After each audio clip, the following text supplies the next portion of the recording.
Beraz, bueno, egunon guztioi, ongi etorriak, bai hemen zaudetenoi, gunea aretoan, eta baita ere, pantailaren bestaldean streaming bidez saio hau jarraituko dezutenoi. Bueno, bereziki posten gaituelako gaur topaketa honetan parte hartzeak hausnarketarako gune izango da hau, baina baita ere nik uste dut konpromiso kolektibo baten adierazpena badala. Etikak izaera hori daukalako, izaera eta helburu kolektiboa daukalako, eta etika taldean eta komunitatearentzako lantzen delako, ez? Gaur egun gizartean individualismorako joera bizitzen ari garen honetan, komunitate arduratsu bat, demokratikoa eta iraunkor baten aldeko apustua egin beharrean gaude. Eta konfiantza sortuko duten erakunde sendo batzuekin. Gardentasunaren, kontu ematearen eta baita konfiantzazko harremanak sortuz. Komunitate sendo bat ez dalako existituko, erakunde etiko eta arduratsurik gabe, eta komunitate bizi batek eskatzen du etika ardatz duten erakundeak eta gobernantza bat izatea. Para mí es un honor abrir este encuentro sobre ética institucional en el que nos acompaña, como ha dicho Miquel, una vez más. Antes hemos estado contando cuántas veces ha estado Begoña aquí, cuántas veces ha estado también por streaming con nosotros. Una voz lúcida y comprometida. Y gracias, Begoña, de verdad, por acompañarnos con ese pensamiento que es clave para entender que la ética no es una cuestión, ni siquiera no es ni abstracta, ni mucho menos marginal, ¿no? Sino que es el eje mismo sobre el que se sostiene también la legitimidad de las instituciones públicas. Y que en un contexto como el actual, en el que asistimos a una creciente desafección hacia la política o a una erosión preocupante en la confianza que tienen los ciudadanos, y también a la banalización de lo público en muchos momentos, y que lo estamos viviendo desgraciadamente estos últimos días, creo que hablar de ética institucional es una cuestión que nos debería de ocupar y además de manera urgente. Eta uste sendo horretatik ari gara, uste dut eraikitzen baita ere Gipuzkoan gure oraina eta baita gure etorkizuna. Foru Aldundian etika instituzionala eta publikoa ez diralako ulertzen, kanpotikan politikei esartzen zaien geruza bat bezala, baizik eta beraien oinarri bezala, ez? Eta gure plan estrategikoa inspiratzen duten balioetan badago zintzotasun hori, justizia soziala, erantzunkizuna, lankidetza edo baita ere ondo egindako lana. Eta gobernu ekintza ulertzen dugun moduan ere badago. Entzuten hitz egiten eta noski kontuak ematen. Hori da gure norabidea. Eta hainbat urte daramatza Gipuzkoako Foru Aldundiak lankidetzazko gobernantzak markatutako bide horria jarraitzen, administrazio irekiago bat eta gardenago bat egiteko asmoarekin, erronkei aurrea hartzeko gaitasunarekin eta baita ere gizartearekin lotura estuago bat izango duen administrazio bat izateko helburuarekin, ez? Komunitatea, pertsonen ongizatea, guztion ongizatea azkenean erdigunean kokatuta. Kontu ematea eta gardentasuna gizarteari zor diogun errespetuaren adierazpena direlako. Beraz, bueno, guztioi eskerrik asko parte hartzeagatik jardunaldi hauetan. Begoña, a ti, como no, gracias y por supuesto, pues tuya es la palabra. Eskerrik asko.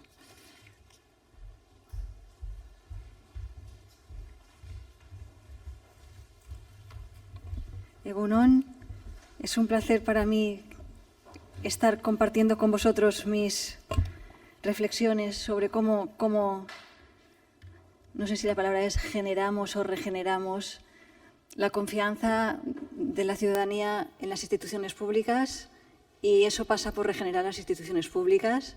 Y voy a empezar con un tópico algo polémico. Se trata de cuidar la burocracia. Y soy polémica, pero no me he inventado yo eso de cuidar la burocracia, porque eso es un texto de una filósofa que tiene un libro así, un texto así que me gustó mucho, Caring Bureaucracy. Y me pareció interesante porque ella tiene otro concepto de burocracia y recupera la palabra de las manidas, malas interpretaciones que ella ha tenido, ¿no? Al final volverá a recuperar esa idea polémica de cuidar la democracia, la burocracia. No voy a proyectar nada. Yo no soy de las que piensa que una imagen vale más que 1000 palabras. Yo soy de las 1000 palabras y si hace falta más. Y voy a requerir la atención, pero para que no se me pierda nadie, como soy profesora, pues explico un poco el índice. Ahora voy a explicar esto, ahora voy a explicar lo otro. Voy a dividir la exposición en 3 partes. En la primera voy a hablar de la ética y su estructura, la estructura ética. Y, por tanto, voy a estar hablando de definiciones y de cómo institucionalizamos eso a partir de códigos, de comisiones, comités de ética y de auditorías. Es la primera parte más genérica, más abstracta, más teórica. Pero luego vamos bajando en concreción. Y en una segunda parte voy a detenerme en la cultura ética. Es decir, una vez tenemos claro qué es esto de la ética y la estructura, el objetivo, el propósito es generar una cultura ética. Y esa cultura ética la hacemos con el propósito de generar confianza y conciencia de pertenencia a que somos servidores públicos.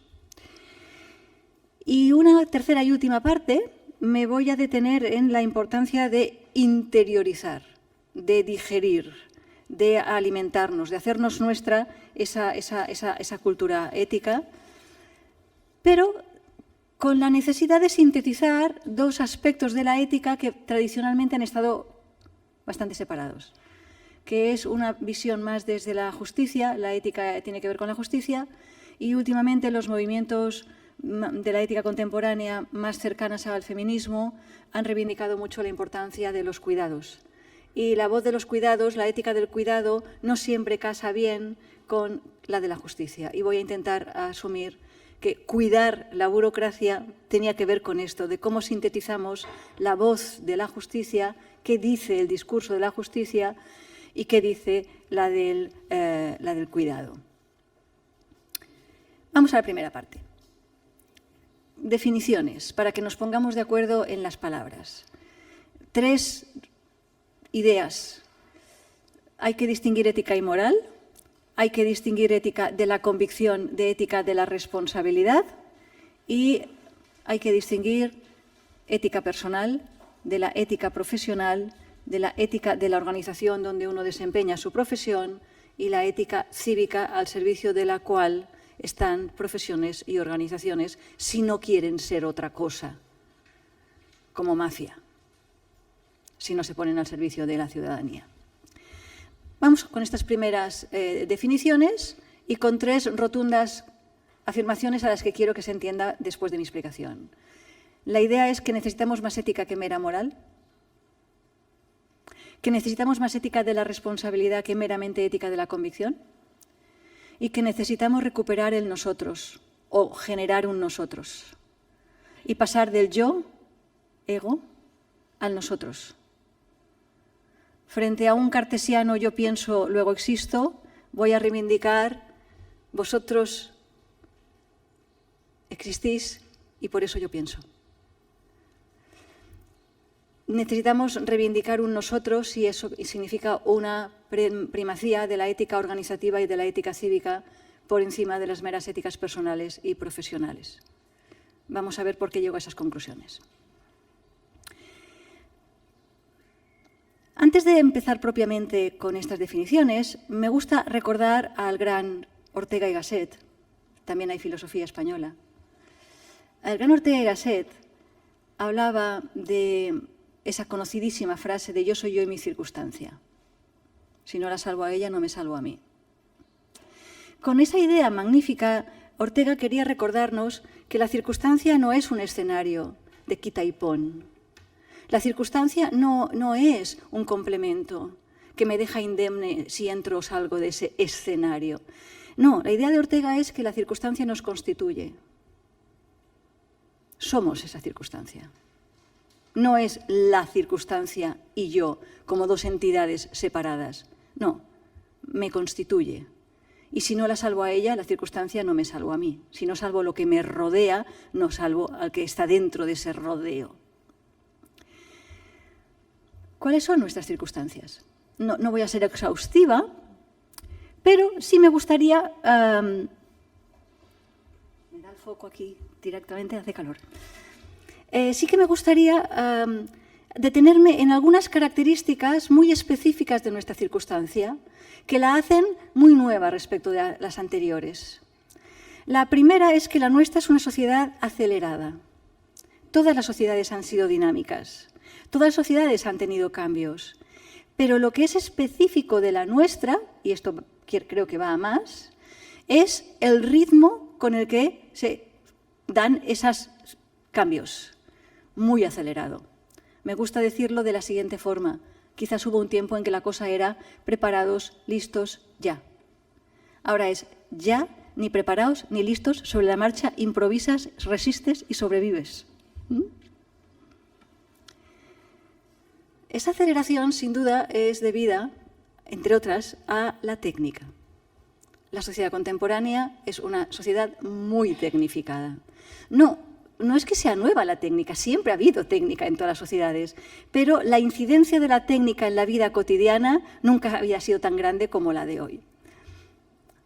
El apagón nos recordó la falta de control material sobre tu entorno desde el momento en que se funden las luces. Y todo el mundo recordamos también ese día. La técnica no es axiológicamente neutra. La técnica cambia las relaciones de los que usan esa técnica. No únicamente viene con unos valores, ya discutiremos quizás si del que diseña o desde el que la compra o desde el usuario que la usa, todos ellos intervienen en esa técnica, pero está totalmente impregnada de valores de toda esa gente. Y hemos infravalorado la incidencia del móvil en el bolsillo de cada individuo a muy temprana edad. Hemos infravalorado esa incidencia. Nos relacionamos de otra manera y nos hacemos impacientes. La nuestra también es una sociedad del conocimiento, es decir, cada vez necesitamos más conocimientos para vivir en este mundo. Por eso vamos alargando la educación primaria a los 16 años y hacemos continuamente formación continua, valga la redundancia, porque necesitamos conocimientos. Y resulta que la ciencia no es posible sin paciencia.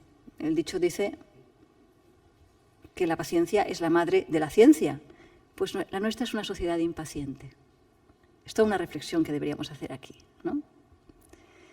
Y eso hace que también haya cada vez más sospechosos sobre la ciencia y más teorías conspiracionales y más descrédito a la ciencia institucional, tal y como ahora la entendemos. Es una sociedad, por tanto, que genera muchísima aceleración, muchísimo conocimiento, mucha dependencia de la técnica y del conocimiento, pero al mismo tiempo es una sociedad impaciente que lleva mal, muy mal, la incertidumbre. Y hay dos tipos de incertidumbre. Una incertidumbre que tiene que ver con ignorancia, no saber qué pasará, pero nos ponemos a averiguarlo y nos ponemos, en la época del COVID, a ver cómo hacemos el confinamiento, nos ponemos mascarillas, vacunamos y vamos teniendo conocimiento. Por tanto, una incertidumbre que se las ve con la ignorancia y se trata de despejar la incógnita de la ignorancia. Pero hay otro tipo de incertidumbre que es constitutivamente humana y vital, que esta no se la ve con la ignorancia, se la ve con el misterio, se la ve con aquello ignoto, se la ve con, me invento la palabra, la ignotancia, no con la ignorancia. Esto no lo va a saber nunca nadie, porque la vida tiene algo así como cierta indisponibilidad. La vida es indisponible. Y forma parte de la filosofía enseñarte a reconciliarte con eso. Porque si crees que el Excel te lo va a controlar todo, sabes que siempre hay una gran probabilidad de que haya imprevistos, que lo más probable, lo más previsible es que haya imprevistos. Y sabemos gestionarlo, ¿o no? Y esa gestión de la incertidumbre, de los dos tipos, es lo que mucho ciudadano le pide a la institución pública. Recuerdo, ha dicho Miquel, me nacieron en Alicante, llevo toda mi vida en Cataluña, pero me nacieron en Alicante y cuando sucedió lo de la Dana, yo decía, en Cataluña hubiese pasado lo mismo, en Euskadi hubiese pasado lo mismo, nos hubiese pillado, esto es solamente una cuestión de ideología, nos hubiese pillado igual, estaba todo el mundo... es un tema importante de cuando llega la incertidumbre que no sabemos qué pasó. Bueno, había las dos dimensiones. Muchas cosas sí que sabíamos que podían pasar y hubo alarmas. Y otras cosas, bueno, pues pasan, las danas pasan y los terremotos pasan. Ernesto Garzón Valdés tiene un libro que se llama Calamidades y dice que la diferencia entre catástrofe y calamidad es que la catástrofe es un mal natural y que forma parte de esas incertidumbres que no sabemos por qué del todo, pero cada cierto tiempo hay terremotos, maremotos, lluvias torrenciales. Y la otra es la calamidad. En la calamidad hay un daño, pero la diferencia es que esta era evitable. Y dice Ernesto Garzón Valdés, el colmo de la sinvergüenza es pasar por calamidades,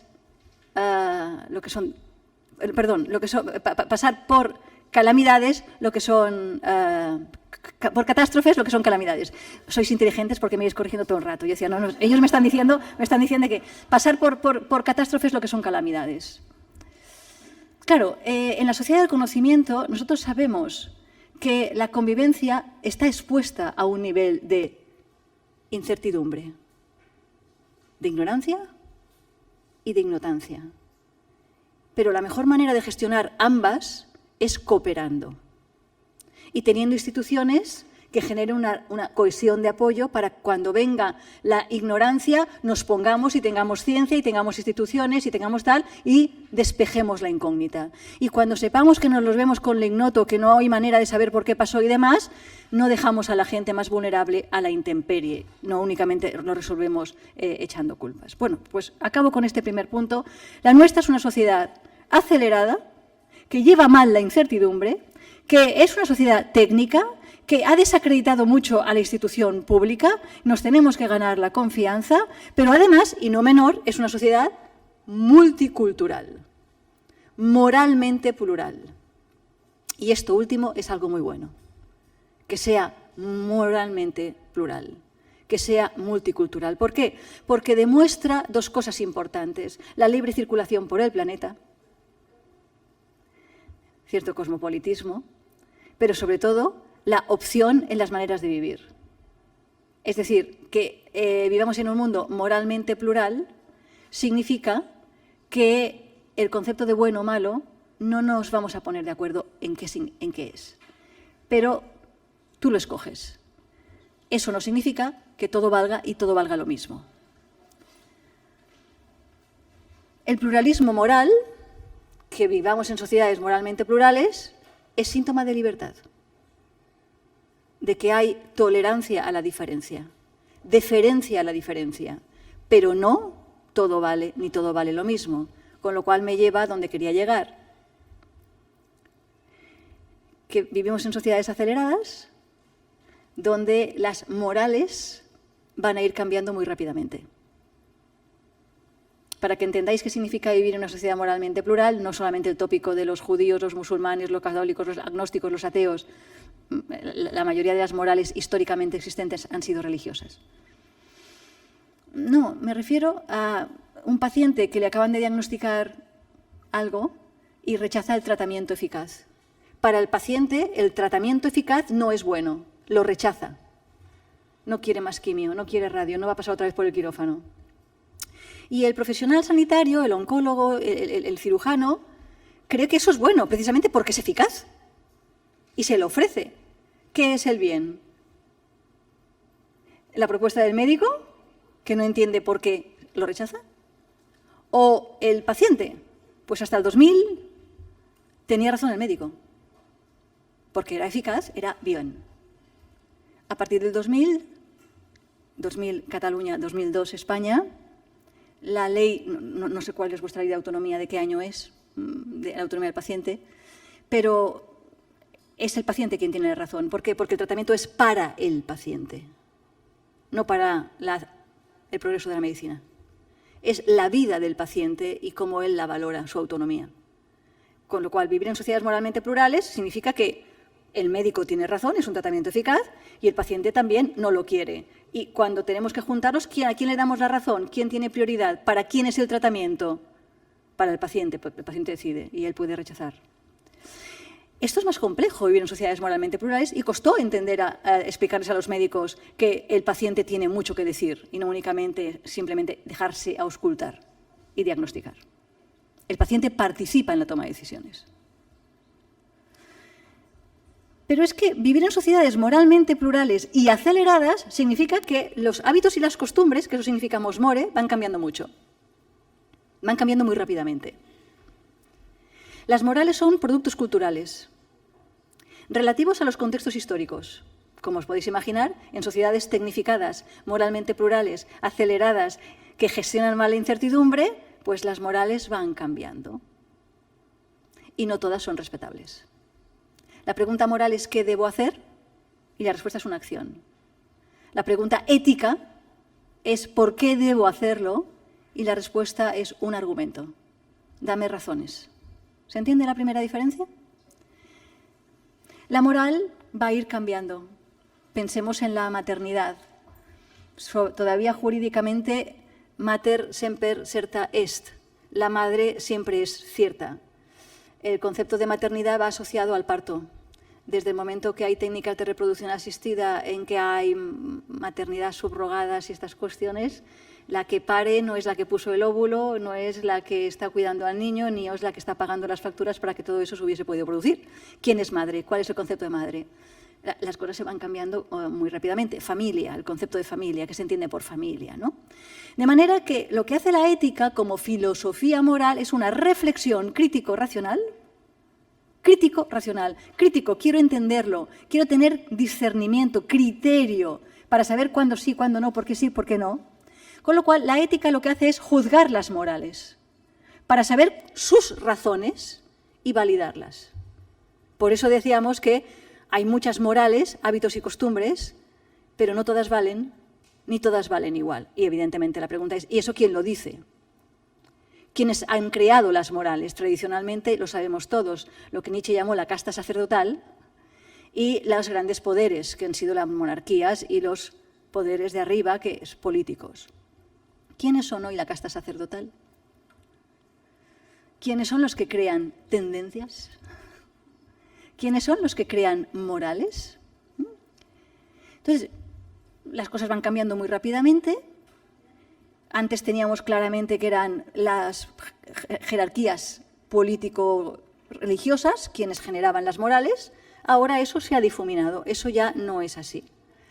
Y debemos saber por qué razón respetar unas morales y no otras. ¿Y esto quién lo dice y por qué? Esto es lo que hizo Sócrates y le costó la vida. Ir al ágora y preguntar por qué tiene que ser así. La pregunta moral es ¿qué debo hacer? La respuesta es una acción. La pregunta ética es ¿por qué debo hacerlo? Perdón, la moral es ¿qué debo hacer? La respuesta es una acción. La ética es ¿por qué debo hacerlo? Y la respuesta es un argumento. Dame razones. Quiero entender.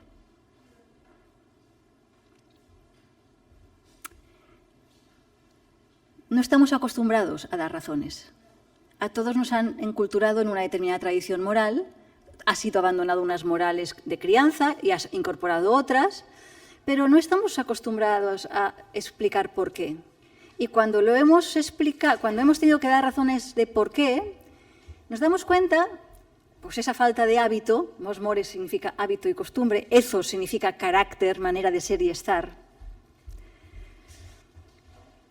Quiero saber que lo que a mí me caracteriza son mis obras, mis hábitos y costumbres. Eso es lo que me caracteriza. Dime por qué obras de esa manera. Entonces, nos hemos dado cuenta que cuando tú le preguntas a la gente por qué, ya lo entendimos con Sócrates, la gente se incomoda. Y dice aquello de ¿y por qué te tengo que dar explicaciones? Hombre, pues porque lo quiero entender por qué tiene que ser así. Quedaos con esta idea, nos pueden obligar a hacer, pero no a querer hacer. Y cuando tú haces sin querer, la calidad de tu acción se resiente. La credibilidad de lo que tú transmites haciendo algo con lo que no te identificas y en lo que no crees, se resiente. La gente se incomoda cuando tienes que dar explicaciones. Y Sócrates a veces decía, no lo sé. Yo tampoco lo sé por qué puede ser de esa manera, pero vamos a buscarlo juntos. porque lo propio de la ética es una reflexión crítico-racional dialógica, en un diálogo. ¿Y tú cómo lo ves? La pregunta moral es ¿qué debo hacer? Y la respuesta es una acción. Ojo, hacemos cosas con palabras. Una acción también es una omisión. Una acción también es un informe. Y una acción también es un silencio. Y el por qué tiene que ver con un argumento. Dame razones. Y a veces es no lo sé, pero vamos a buscarlas.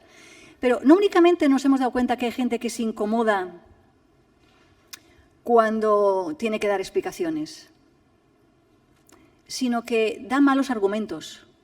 En filosofía a eso le llamamos falacias. Un argumento es falaz, un argumento es malo, cuando hace saltos lógicos, cuando hace errores lógicos, cuando mezcla cosas que no tienen nada que ver.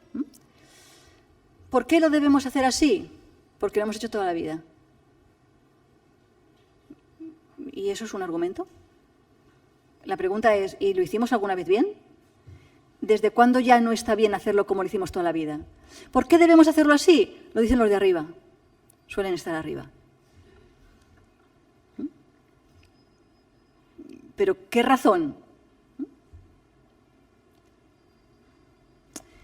¿Por qué hay que hacerlo así? El mercado lo pide. ¿El mercado? O, más polémica todavía, la mayoría lo ha decidido. ¿Con qué argumento? Ninguno, son mayoría. Era de suponer que era la mayoría quien juntaba el mejor argumento. Cuando es el mejor número sin argumento, solamente es una cuestión quanti, nada de quali. Y esto hace que se resienta todo. Avanzo. Necesitamos más ética que mera moral. Más argumentaciones. Y las argumentaciones se componen de valores, de acciones, de consecuencias. Siempre están situadas en un contexto y no es tan fácil hacer trasplantes, sacar de un sitio y poner en otro, porque yo soy yo en mi circunstancia. Y quinta, va dirigida a una conversación, no a un debate para batir al enemigo, a una conversación, donde versamos y nos convertimos a raíz de nuestra conversación. Nos transformamos en ese diálogo, el logos a través de. Hay una frase de Ortega ya sea menos conocida que a mí me encanta, que es ideas y creencias, en un artículo que se llama así, ideas y creencias. Y allí mismo decía Ortega, las ideas se tienen y en las creencias se está. Y yo digo que no está hablando únicamente solamente de las creencias religiosas, que también. Las creencias es ese magma de lo emocional, de lo inconsciente, de lo mistérico, de la ignorancia. Y en esas estás. Y a veces creo que cuando hablamos de las administraciones públicas, creo que damos ideas, yo de las primeras creo en las ideas, transfiero ideas, pero no me puedo olvidar de las creencias. La idea es fundamental. ¿Tú esto te lo crees? Porque si no te pueden obligar a quererlo hacer, mucho menos vas a hacer algo bien si tú esto no te lo crees. Es importantísimo el argumento, pero también es importantísimo saber cómo vamos de fe. No hablo de la fe religiosa, sino de la fe en nuestra capacidad de transformar nuestras instituciones y la capacidad de afrontar el futuro. Segunda, necesitamos más ética de la responsabilidad que meramente ética de la convicción. En la ética de la convicción, cuando yo te pregunto por qué, ética de la convicción, yo tengo mis principios, tengo mis valores, tengo mis convicciones, valga la redundancia, y actúo en coherencia. Importantísimo, tiene que haber valores y tiene que haber acciones en coherencia. Pero de los 5 ingredientes te olvidas de 3. ¿Y por qué es especialmente importante los otros 3? Porque cuando hablamos de servicio público, no hacemos las cosas para nosotros. Lo recuerdo por si alguien se lo ha olvidado. Lo hacemos para los otros. Somos servidores públicos. para los otros. Con lo cual hay que pivotar la importancia ética en las consecuencias, en el contexto donde está la ciudadanía, y tenemos que conversar con ella. Y esos son los procesos participativos. ¿Cómo vamos a saber lo que dice la ciudadanía si estamos esperando a que vengan simplemente reactivamente a defendernos de ella para decir si tiene o no razón? Necesitamos más ética de la responsabilidad que meramente ética de la convicción. Es una distinción que hizo Max Weber allá por los años principios del siglo pasado. Y vamos al tema. Tercera y última definición. Necesitamos más ética de la ciudadanía, ética cívica, y más ética de la organización que no meramente ética profesional y ética personal. Las cuatro son importantísimas. Y cada uno de nosotros las incorpora. Y yo entro toda yo allá donde voy. Y cada uno de nosotras entra allá donde va con las cuatro éticas. Pero no siempre las tiene bien jerarquizadas. El contexto es diferente. El criterio o valor fundamental que uso para tomar decisiones también. En la ética cívica hablo de la aldea global, hablo del mundo. Y aquí me tengo que ceñir a los mínimos decentes para cualquier persona en cualquier lugar, en cualquier momento. Y el criterio o valores fundamentales en los que me baso es la dignidad y la justicia. Las personas tienen dignidad, las cosas precio. Y todo necio confunde valor y precio. Aquí no hablamos como ser felices. Aquí hablamos de los mínimos decentes para vivir con dignidad y justicia. Luego tenemos la ética personal, que es en el ámbito de la intimidad, en el ámbito de mi casa, en el ámbito de mi fuero interno, en el ámbito de mis relaciones más estrechas, más primarias, de convivencia, y por tanto el contexto es la casa. El criterio es efectivamente, ahora sí, la felicidad, eso que llamamos calidad de vida. Y ahora el criterio fundamental, que es la felicidad, va a cambiar mucho según los individuos. Y no voy a coincidir con mi vecina en el concepto que tengamos de felicidad. Ni siquiera yo, cuando pienso en la felicidad en la que pensaba cuando tenía 22 años, es la misma exactamente con la que pienso ahora. Me van cambiando las jerarquías.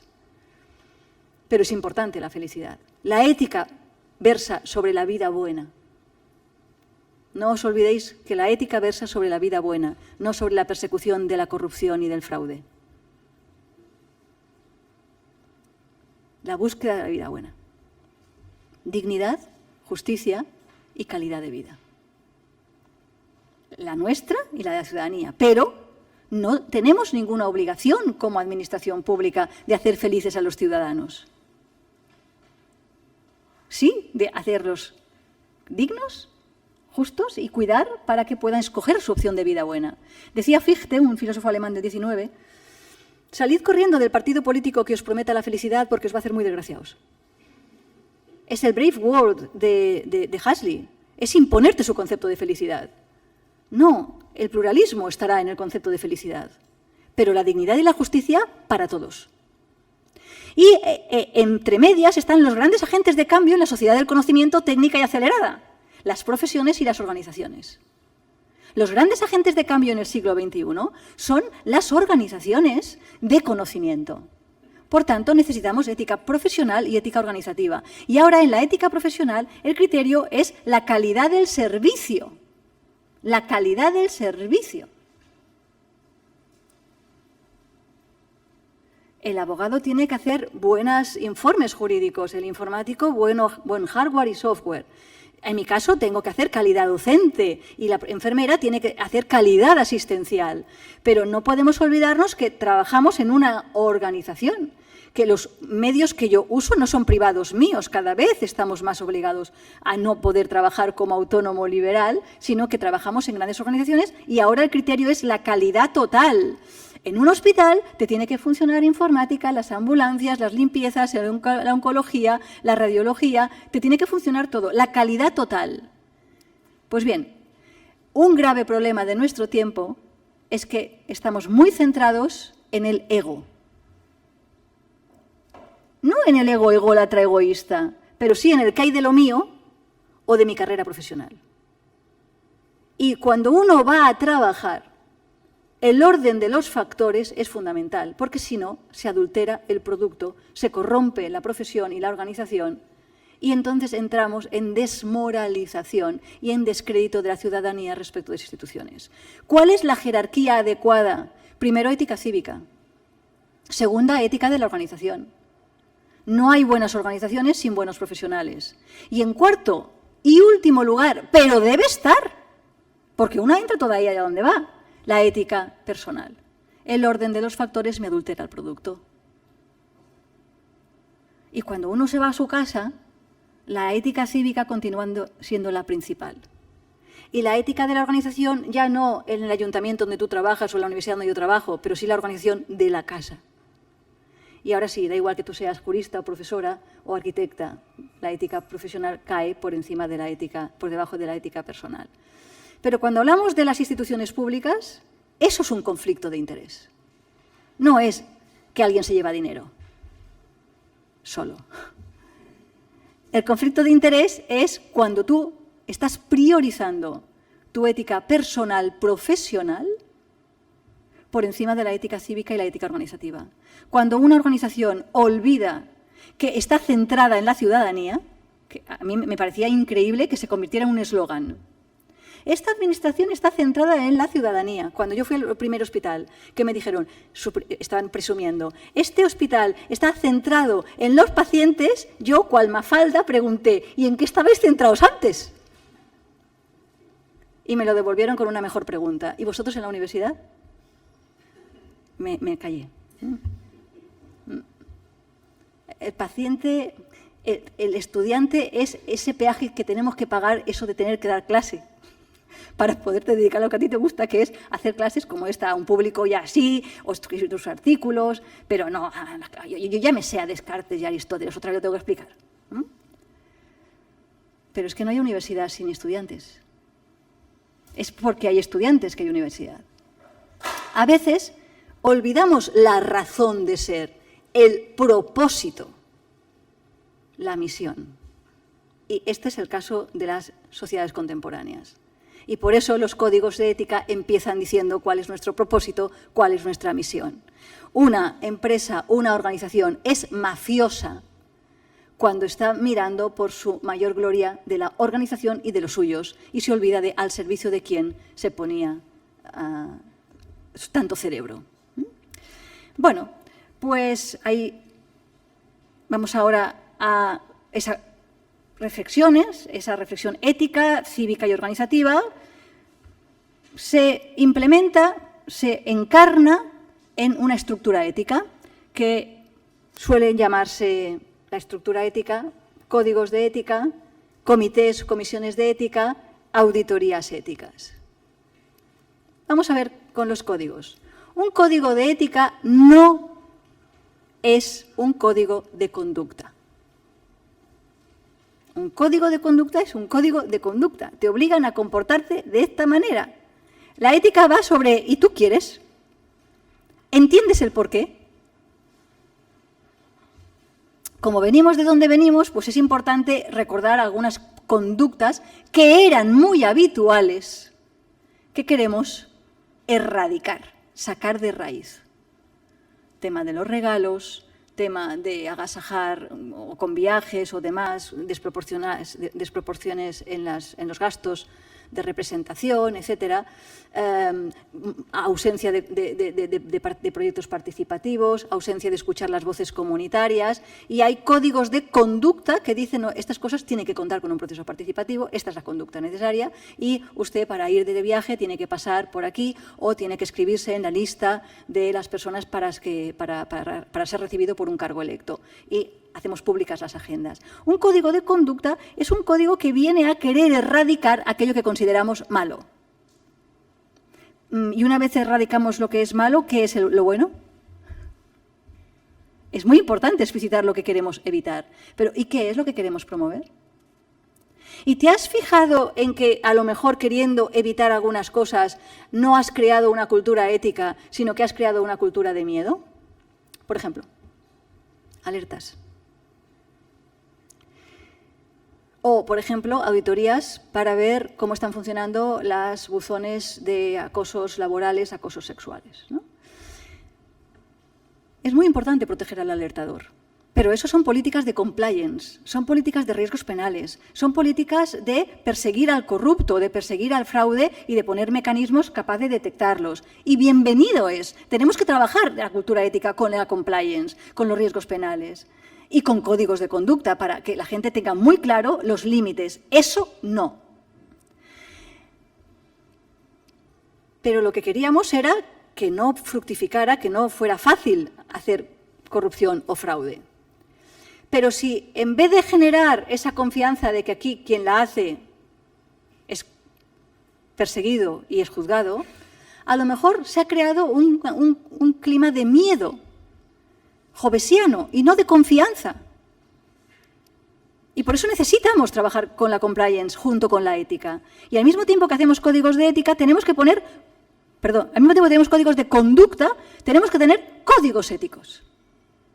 Y el código ético es aspiracional. El código ético habla de nuestras misiones, de nuestros valores, de lo que sí que deberíamos hacer, pero porque queremos hacerlo, porque forma parte del ethos corporativo, el ethos de la institución. Y eso implica tener conciencia de pertenencia, sentirse, creérselo, no únicamente que te den la idea. Esto no se puede hacer, esto se puede hacer. Los códigos de ética, la mejor manera de hacerlo es mediante procesos participativos. ¿Por qué? Porque tenemos que definir quiénes queremos ser. Y la mejor manera de definir quiénes queremos ser es explicitar por qué valores nos queremos caracterizar. Porque de eso va la ética, de qué nos caracteriza. Y sirven para orientar las acciones. Los códigos de ética sirven para orientar las acciones. Ya sé que eso no, que esa conducta no. ¿Y cuál? He dicho que si ante esta acción, ante esta problemática podemos actuar A, B o C, A descartada porque lo prohíbe el código de conducta, pero tenemos B y C, ¿cuál es más adecuada para nuestra institución en este contexto, en esta idiosincrasia? ¿B o C? Miremos al código cuál está más alineada con los valores, cuál está más identificada con el tipo de organización que queremos construir. Por eso también tenemos comités o comisiones de ética. Allá es muy distinto un comité ético que un comité de compliance donde, como te has saltado el código de conducta, te ponemos una sanción.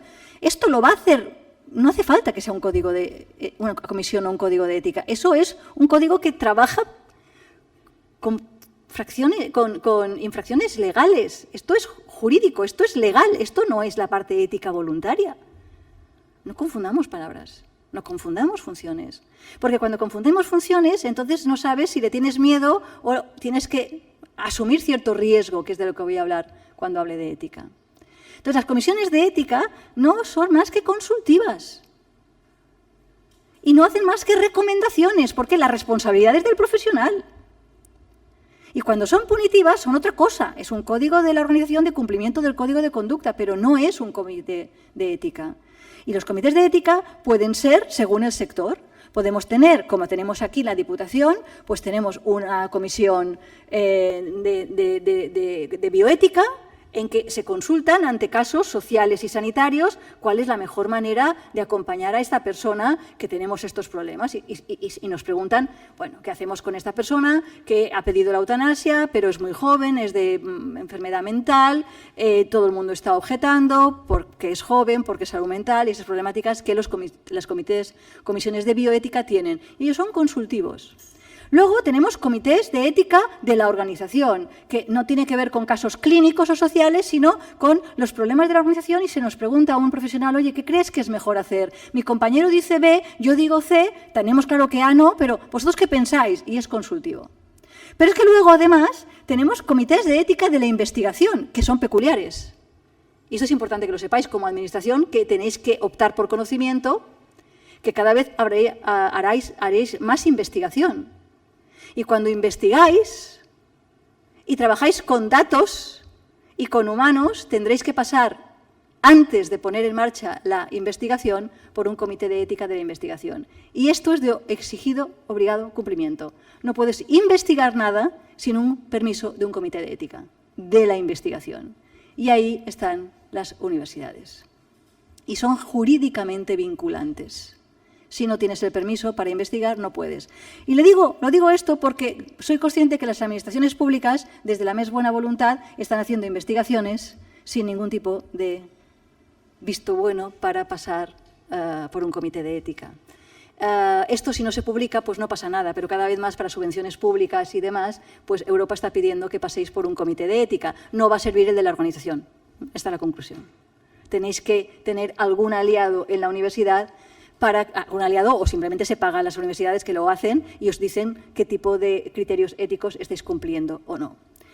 Por tanto, el criterio aquí es, quiero saber qué dice el comité de ética, porque yo no acabo de saberlo, y el comité es consultivo y te da una recomendación.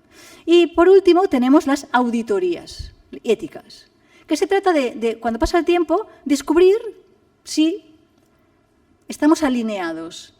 Hacemos una auditoría, es decir, nos hacemos un chequeo de cómo vamos de ética, cómo va la cultura ética. Bueno. Se trata de que la ética no sea únicamente reactiva, problema-respuesta, sino que sea fundamentalmente proactiva, que antes de que llegue el problema nosotros ya nos ha pillado un poquito pensados y organizados. Vamos a la segunda parte, cultura ética, ya he avanzado bastante.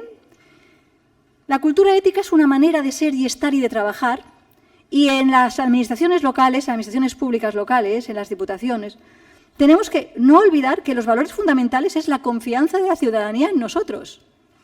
Y, por tanto, tenemos que darles un servicio de aquello que necesiten, no lo que nosotros queramos hacer. Se trata de tener mejores altavoces para escuchar lo que la ciudadanía necesita. Y el mejor altavoz es aquel que escucha los grandes silencios. Aquella que va buscando los que no tienen lobby, los que no confían en la administración. Y eso implica necesariamente trabajar la comunidad y trabajar la participación. No hay otra manera. Para escuchar lo que no nos llega. Los lobbies pueden ser buenos y pueden ser malos. Y hay gente que es tan vulnerable que no llega ni para tener un lobby. Y eso es lo que tenemos que estar atentos, porque la ética cívica va de justicia y de cuidado. No es clientelismo. Tenemos en una sociedad moralmente plural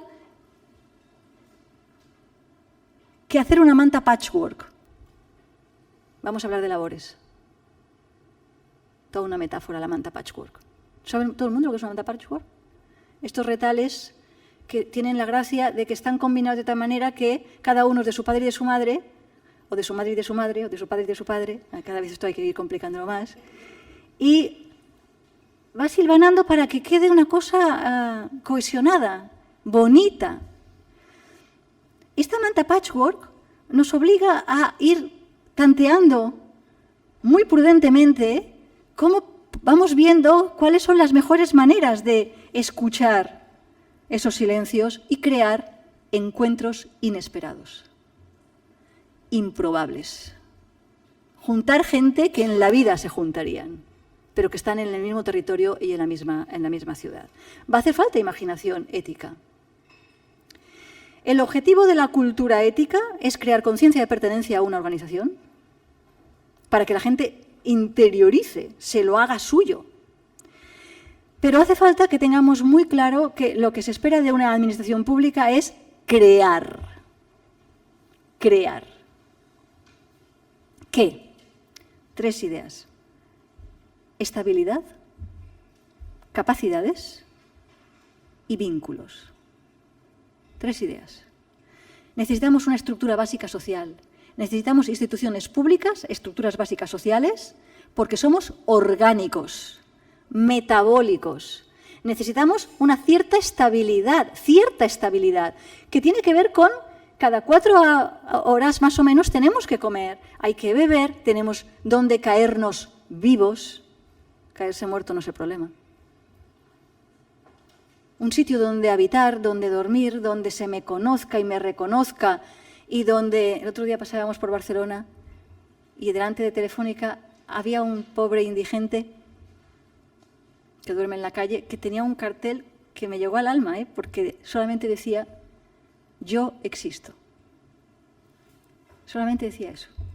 Y me fui aquel día, porque claro, es que yo estoy aquí, soy el desperdicio, pero yo existo, ¿no? Yo, como reivindicando que yo soy, ¿no? Y existo porque hay alguien que me mira y que, oye, nos conmovió unos cuantos, porque enseguida dio lo que consiguió, un toque de atención, y pensé, debería contratarte una buena empresa porque eres muy, muy, muy bueno haciéndote simplemente poner los puntos sobre las íes, ¿no?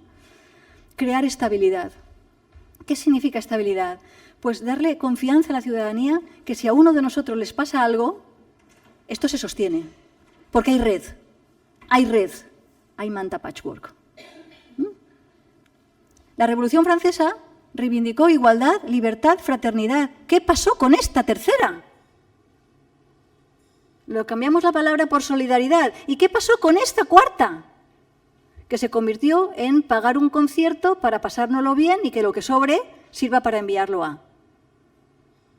Pero no habla de la raíz de la solidaridad. La raíz de la solidaridad es hacer cohesión social, porque es uno de los nuestros.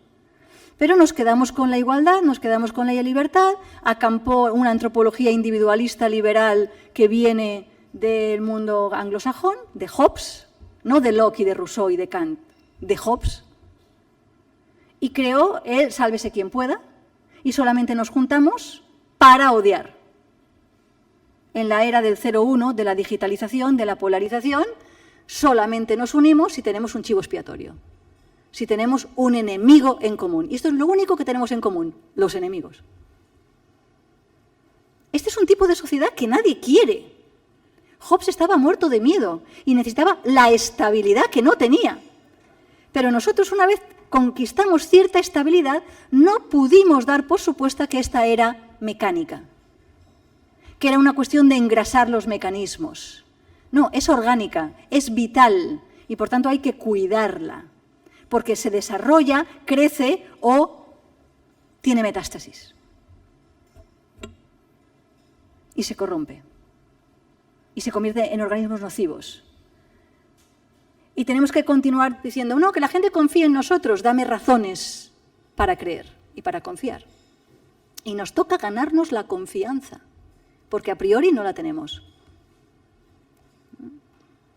En mi propia profesión, cuando yo entro al aula, yo no puedo entrar al aula exactamente ahora igual como entraba hace muchos años. Yo no entro diciendo, es la autoridad en la materia y los alumnos van a recibirme como la autoridad en la materia y tal. No, yo tengo que pelearme durante 45 o 50 minutos que dura la clase para reclamar su atención y para ganarme su confianza en mi autoridad, porque a priori no doy por supuesta que la tengo. Ellos me están poniendo a prueba y cada día me la validan si vienen o no vienen a clase. Y si no vienen, peor para mí. Pero también peor para una institución pública que está, porque trabajo en una institución pública, que está invirtiendo un dinero para que la gente se matricule y no venga a las aulas. Claro, pero ¿por qué no vienen a las aulas? Pensémoslo. ¿Por qué no vienen? Porque si vas a poner un PowerPoint que vas a colgar en el campus virtual y vas a venir y vas a hablar, miro a la profesora porque me entiende en estas cosas, tenemos que dar algo diferente a lo que... y ganarse la autoridad. Autoridad en la materia y maneras distintas de hacer valer tu autoridad. Tú no puedes ponerte impositivamente, aquí la autoridad soy yo. No, yo no puedo dar una clase si los alumnos no vienen. No hay universidad si los alumnos no vienen. Y por lo tanto tengo que cuidar al alumnado sin que eso se convirtiera en un clientelismo. Eso significa crear estabilidad, crear buen clima, buen ambiente. Segunda, crear capacidades. Martha Nussbaum, en Cataluña ha sido la primera filósofa que ha entrado en la selectividad. Y estuvimos la semana pasada, las 4 colegas de filosofía, apareciendo en medios de comunicación explicando quién es Martha Nussbaum. Primera mujer que entra en un temario de selectividad. Solo tiene de malo es que yanqui. Es que yo últimamente tengo esta manía, ¿qué manía que tenemos con lo yanqui? como si no hubiera magníficas filósofas de toda la vida, y incluso en el país. Pero bueno, ha entrado una mujer, algo es. Y viva. Y blanca y judía. Y norteamericana. Pero bueno, no entraré. Lo que es muy interesante es que la idea de la doctora Nussbaum es, junto con Amartya Sen, Premio Nobel de Economía, ellos inventaron el índice de desarrollo humano y lo propusieron como una alternativa al índice del Producto Interior Bruto. La riqueza de las naciones se mide por su Producto Interior Bruto, que siempre hago la broma de que puede ser muy bruto en cómo se reparte, cómo se genera. Martha Nussbaum y Amartya Sen propusieron medir el índice de desarrollo humano en las ciudades, en las naciones, a partir de una lista de capacidades. Luego no se pusieron de acuerdo Nussbaum y Sen con la lista de las capacidades, pero sí con el concepto de capabilities, lo que las personas son capaces de ser y hacer. Tiene que ver con la idea de derechos, pero de facto a mí no me sirve tener libertad de expresión si luego no me puedo expresar. No me sirve de nada que me envíes una buena silla de ruedas de 2.000 euros si yo estoy en una aldea, aquí en Euskadi, que no tiene accesibilidad por muy buena silla de ruedas que tenga. Yo no llego a la escuela donde tengo que votar. Me has dicho que tengo derecho a voto, me has dicho que tengo derecho de participación, pero me has puesto una silla de ruedas, pero la silla de ruedas no llega allí, porque yo no soy capaz de mover esa silla de ruedas por muy buena que sea. No se trata de que los ingresos y las riquezas no sean un buen indicador, pero mira a ver cómo convierten esos ingresos y riquezas en capacidades. Cómo convierten esas capacidades en funcionamientos, en lo que las personas son capaces de ser y hacer de facto. Pues bien, la finalidad de las administraciones locales es generar estabilidad y generar capacidades, lo que las personas son capaces de ser y hacer. Y Nussbaum sí que estableció 10 capacidades básicas de justicia universal. 10. Si luego me da tiempo las nombraré, pero son universales. Y lo más interesante, generamos estabilidad y generamos capacidades, pero generando vínculos. Los vínculos pueden ser malos. Las trabajadoras sociales me entenderéis cuando preguntáis, ¿y tiene familia? Y siempre os quedáis como tranquilas cuando decís que hay familia. Y yo os digo, bueno, familia, bien, gracias, 2 puntos y aparte. ¿Por qué vamos a hacer el árbol familiar? Sí, tiene 2 hijos, pero cuando te ha relatado su vida, no te ha hablado de los 2 hijos. Algo te está diciendo con ese silencio de que en su relato no aparecen los hijos, en el cuidado que necesita. No demos por supuesto que compartimos supuestos sobre la familia. Los vínculos pueden ser negativos, los vínculos pueden ser malos vínculos. Cuando desestabilizan, generan mala vida. Y cuando descapacitan. Los vínculos son positivos cuando estabilizan y cuando crean capacidades. La cultura ética se tiene que trabajar dentro y fuera. Dentro tenemos que generar conciencia de pertenencia de quienes trabajamos en las instituciones públicas.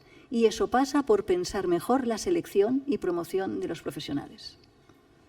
Y entre la generación y regeneración de las administraciones públicas, lo venimos diciendo desde hace muchos años, el proceso de meramente conocimiento técnico es una condición necesaria, pero no es suficiente. Es un perfil de personas con conciencia de servicio público. De manera que, os pongo un ejemplo, para entrar en els Mossos d'Esquadra, casi todas las personas que compiten para entrar se trabajan muy bien la parte técnica y la parte física. Y la gran prueba en donde caen muchos es en la entrevista con la psicóloga. Y se quejan de los psicólogos y demás. ¿Y qué pasa cuando hacemos esa entrevista? Pues que las psicólogas te dicen, estamos buscando un policía, una policía de proximidad, y estos vienen como crime fighters. Estos vienen como perseguidor del crimen, y patrullando la ciudad. Y ellos lo que quieren es una policía de proximidad que genere una confianza en... Claro, digo, pues algo está funcionando mal, porque esta gente está viniendo para querer ser algo que no es lo que... No han llegado a lo que estamos esperando. Por lo tanto, te has equivocado de cómo estás difundiendo el tipo de perfil que queremos.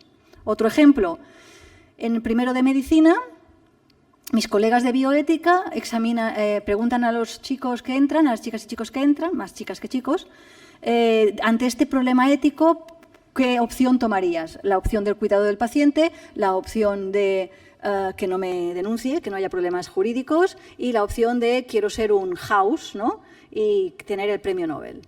En primero, todos son pro paciente. Todos tienen el centro en el paciente. Son estudiantes que han tenido, porque es una universidad pública, que trabajar muchísimo para tener la nota, para estar allá. Y tienen clara conciencia de servicio público. Cuando les hacemos el mismo test en sexto a los mismos que les hicimos en primero, gana el que no nos denuncie. Ellos no han hecho la metamorfosis kafkiana solitos, ¿eh? Ellos han venido a clase. Hay algo en la cultura que is not love. Love is not in the air. Han venido y ha habido una cultura de os denunciarán, y has metido el miedo en el cuerpo al médico, el miedo al paciente. No les has ayudado a querer su profesión, les has ayudado a defenderse de ella. Pero hablemos de nosotros. Ahora nos ha dado por la comunicación clara. Mirar ahora. Pero es que la comunicación clara no era una cuestión simplemente de eficiencia para que no lleguen 2 veces los trámites porque no nos entienden. Es que es una cuestión ética. Una comunicación o es buena o no es comunicación. Y comunicación no es informar y decir, y si no está de acuerdo, puede hacer un recurso ¿cómo se llama? De alzada, me sale en catalán. De alzada. Y tiene que, la ley y estáis defendiendo de...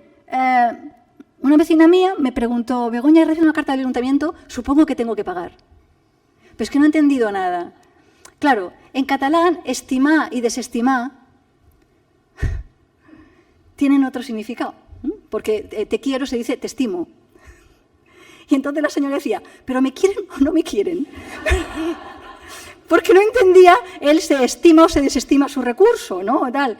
Entonces, y yo decía, pero bueno, claro, ¿qué quiere decir una comunicación clara? Pues una comunicación que a la primera la persona nos entienda. ¿Y cómo lo sé? Pues no simplemente escribiendo y que una pedagoga me diga, sí, muy claro, se trata de hacer un taller con que venga la gente a la que normalmente le voy a mirar estas cartas y me digan que no entiendes, ¿no? Y a mí me dieron una muy buena lección unos adolescentes que estábamos haciendo consentimiento informado para menores maduros.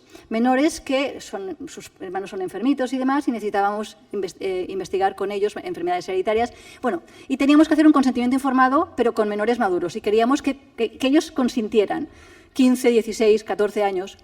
Y estuvimos trabajando con el consentimiento informado y se lo dimos en un taller a leer y enseguida 2 chicas levantaron la mano. O sea, aquí todo el rato está diciendo el sujeto de la investigación, ¿y ese quién es? Entonces yo miro a la pedagoga y me dice la pedagoga, ¿eres tú? Y la otra chiquita dice, ¿y por qué no dices tú? Cuando cambiamos el sujeto de la investigación por tú, el 90%. Ahora se entiende. No había entendido nada porque el sujeto de investigación, ellos no se sentían como el sujeto de la investigación, ¿no? Tenemos que hacer esa abertura fuera con proyectos participativos y comunitarios, pero no únicamente para escucharnos, sino también para saber sus necesidades, saber sus proyectos.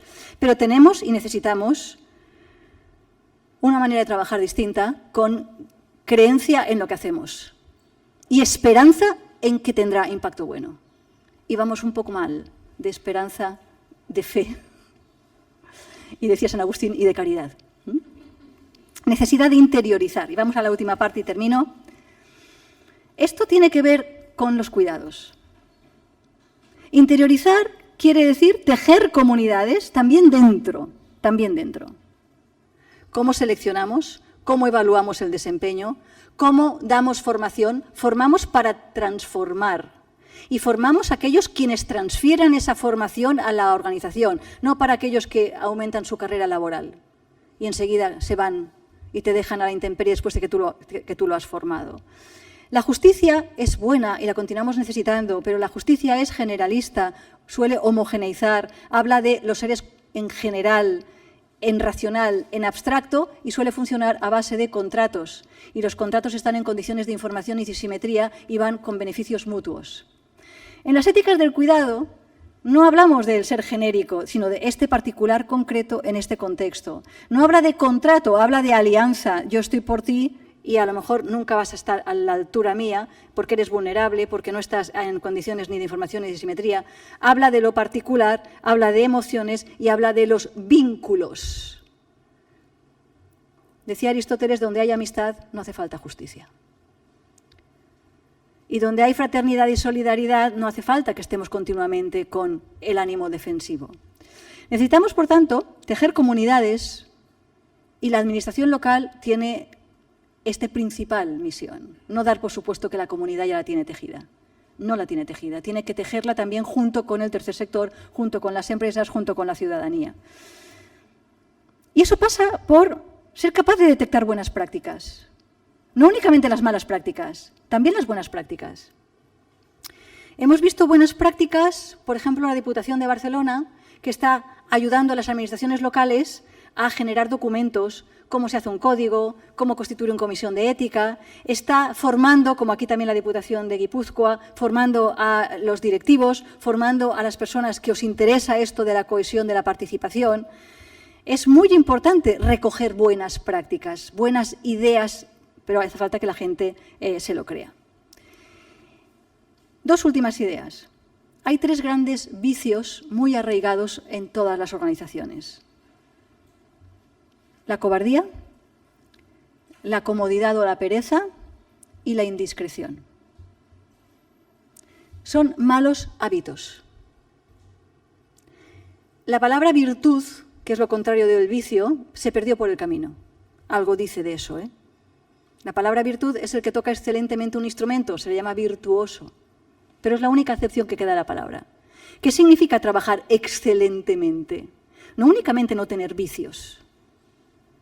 Se trata también de tener el coraje, y no la cobardía, el coraje, la valentía, para asumir los problemas, sobre todo las inercias, sobre todo la desmoralización, sobre todo el toque de atención. Toque de atención. La ética va de poner límites. Esto sí, esto no, pero siempre con el deseo de que haya un aprendizaje, de atreverse a movilizar y a criticar el inmovilismo. Ante la comodidad y la pereza, promover la innovación, reconocer la gente que asume riesgos. La ética en la vida humana tiene que ver con la incertidumbre.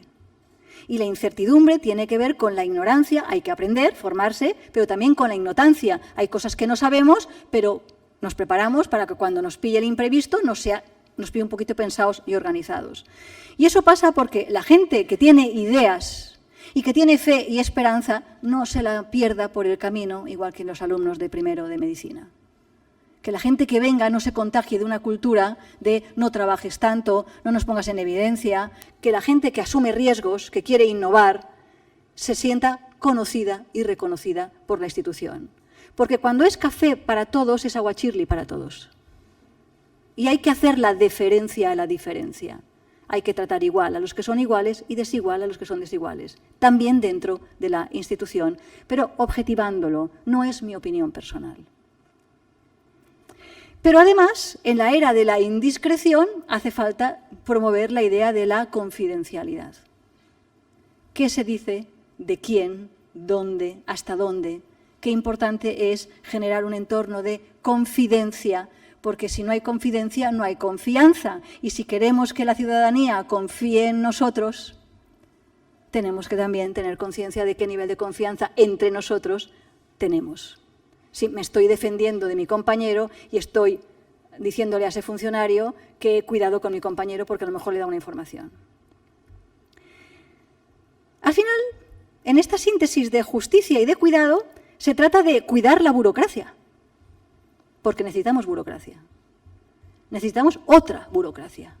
Necesitamos un trabajo de oficina, porque necesitamos oficinas, porque no queremos arbitrariedad, porque no queremos descrédito, porque no queremos conflictos de interés. Tiene que haber una cierta estructura de oficina, de trabajo, de seguridad, de compliance, pero tenemos que cuidarla. ¿Para qué? Para que la burocracia no se nos torne kafkiana. Es la burocracia al servicio de la vida y de la vida buena, y eso significa cuidar las instituciones, reconocer cuál es el propósito, continuamente ver si nos estamos orientando o no. Y para eso sirven los códigos, los comités, y va a hacer mucha falta, mucha moral, pero mucha ética, pero sobre todo va a hacer mucha falta de contagiar cierto entusiasmo. Porque parece ser que el otro día leía que es más fácil pensar el fin del mundo que el del capitalismo. Y yo decía, pues me parece que es más fácil pensar el fin de la democracia que su regeneración. Lo voy a dejar aquí para que haya tiempo para que haya preguntas, discusiones, que ahonden en un tema o en otro. Y se trata de que la ética es eso, diálogo.